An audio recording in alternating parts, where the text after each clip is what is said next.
Саламатсыздарбы айжекейлер. Biz кайрадан Multirok сайтын үйрөнүүнү улантабыз. Кечээки сабакта biz өзүбүздүн жеке сайтыбызды ачканбыз. Бүгүн эми ошону улантабыз. Ал үчүн biz бүгүн мен сиздерге Opera браузерден көрсөтүп бермекчимин. Opera браузерин ачабыз. Адрестик жолчого biz Multirok деп жазабыз. Multirok checkit.ru бассак өзүбүздүн сайтыбыз ачылат. Бүгүнкү биздин кыла турган ишибиз сайттын сертификатын алуу. Ал үчүн биз сайтка бир блок жана 2 файл жүктөшүбүз керек. Эң үстүндө мынданда 3-чүдө блок деген жазып турат. Ушуну басабыз. Баскандан кийин сөзсүз түрдө сиздер бир блок жазышыңыздар керек.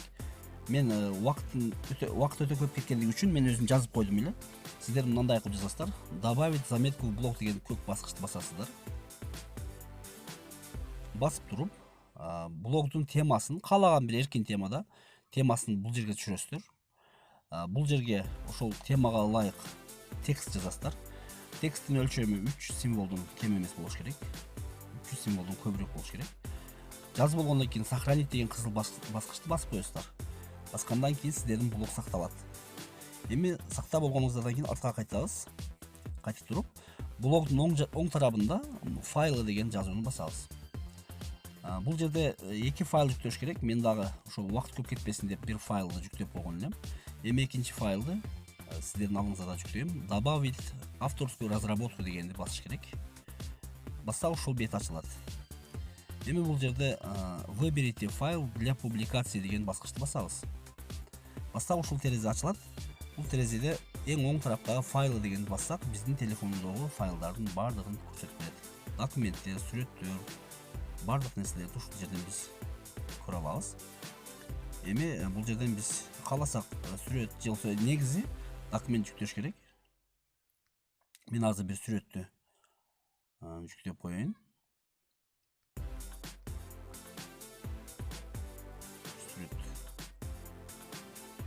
Мына сүрөттү жүктөп коеюн.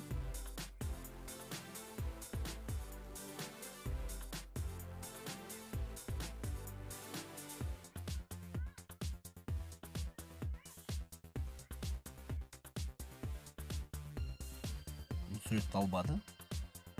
Азыр башка документ көрөт.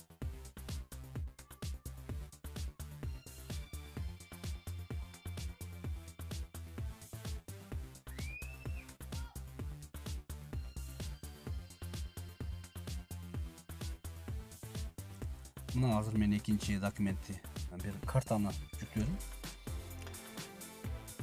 Көрдүңүздөр, форматы туура келбесе жүктөлбөй калат. Эми бул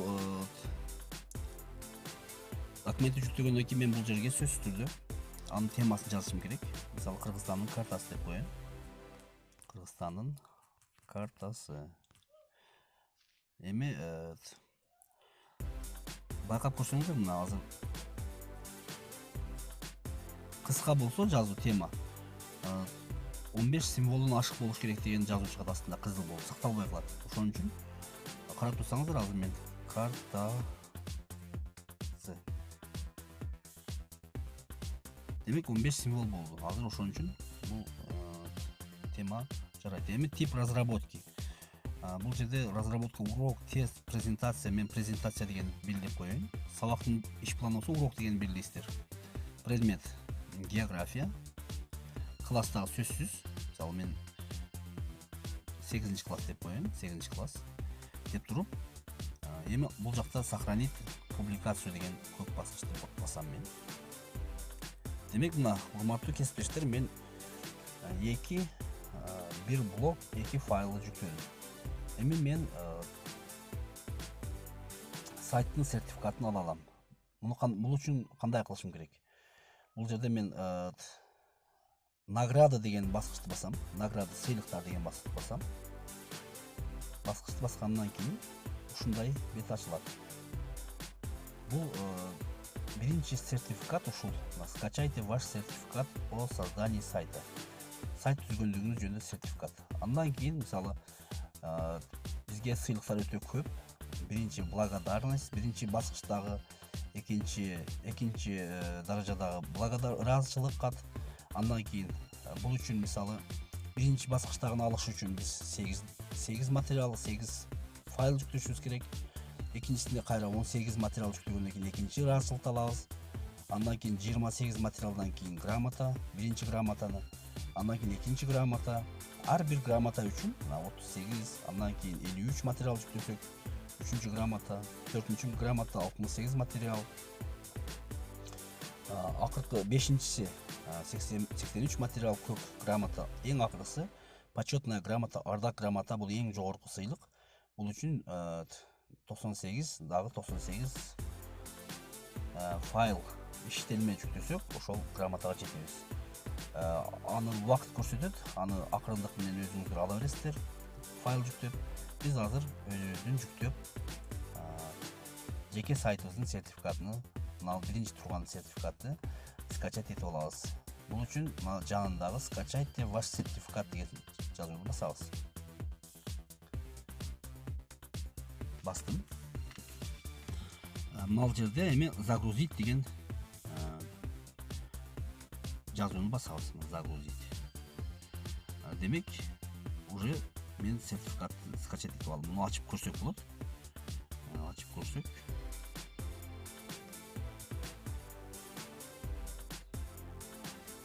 Mına Multirok saytынан мен өзімдің азыр bir блок жана 2 файл жүктеп, жеке сайт ачкандыгым жөнүндөгү сертификатты мен өзүмө чыгарып алдым. Эми буну биз цветной принтерден кадимкидей баракка ушундай түстүү кылып чыгарып алсак болот. Чыгарып алып биз өзүбүздүн портфолиолорубузга салып койсок болот. Кыскасы өзүбүздүн жетишкендигибиз болуп саналат. Эми артка кайтабыз. Biz demek jеке сайтыбыздын сертификатын biz алдык. Эми дагы бир айта турган нерсе, biz блокту түшүндүк, файл жүктөөнү түшүндүк. Эми кийинкиси мынау жерде, бул жерде ошол подписчики жана подписки деген бөлүм бар. Мисалы, бул үчүн biz башка өзүбүздүн предметтеги мугалимдер менен ошол байланыш үчүн ошолорго биз ошолордун сайтына подписка болушубуз мүмкүн да. Мисалы, подписки деген басабыз. Бизде азыр подписка, биз эч кимге подписка болгон эмеспиз. Ал үчүн биз подписка болуш үчүн кантип издешибиз мүмкүн. Мына жерде сайты учителей деген бар. Үстүндө ушуну басабыз. Бассак, мына жерде мына мугалимдердин сайттары бар, мисалы. Бардык бул орус тилдүү сайт болгондугу үчүн бардык орустар бар, башка улуттагы мугалимдер бардыгы бар. Ушунун ичинен издеп, биз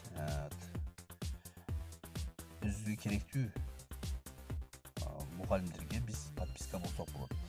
Мисалы, мына биринчиде Абдыкарова Анаргүл Токтобаевна дегенге биз подписка боло турган болсок, математика мугалими экен бул.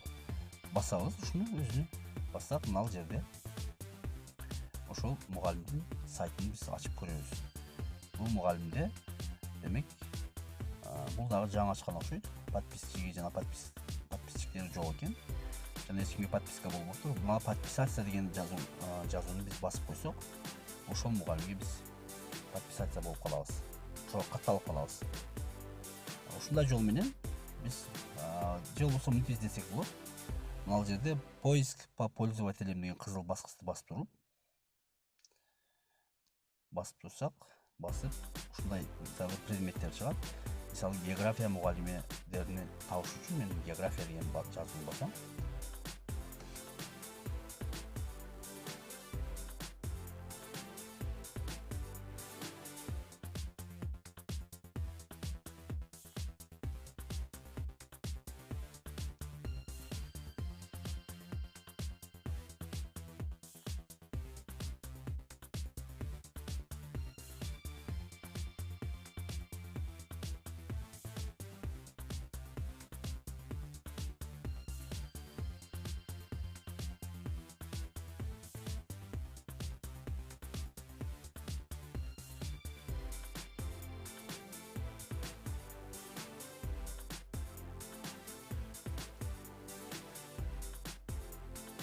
Мына урматтуу мугалимдер, бардык география мугалимдери чыкты.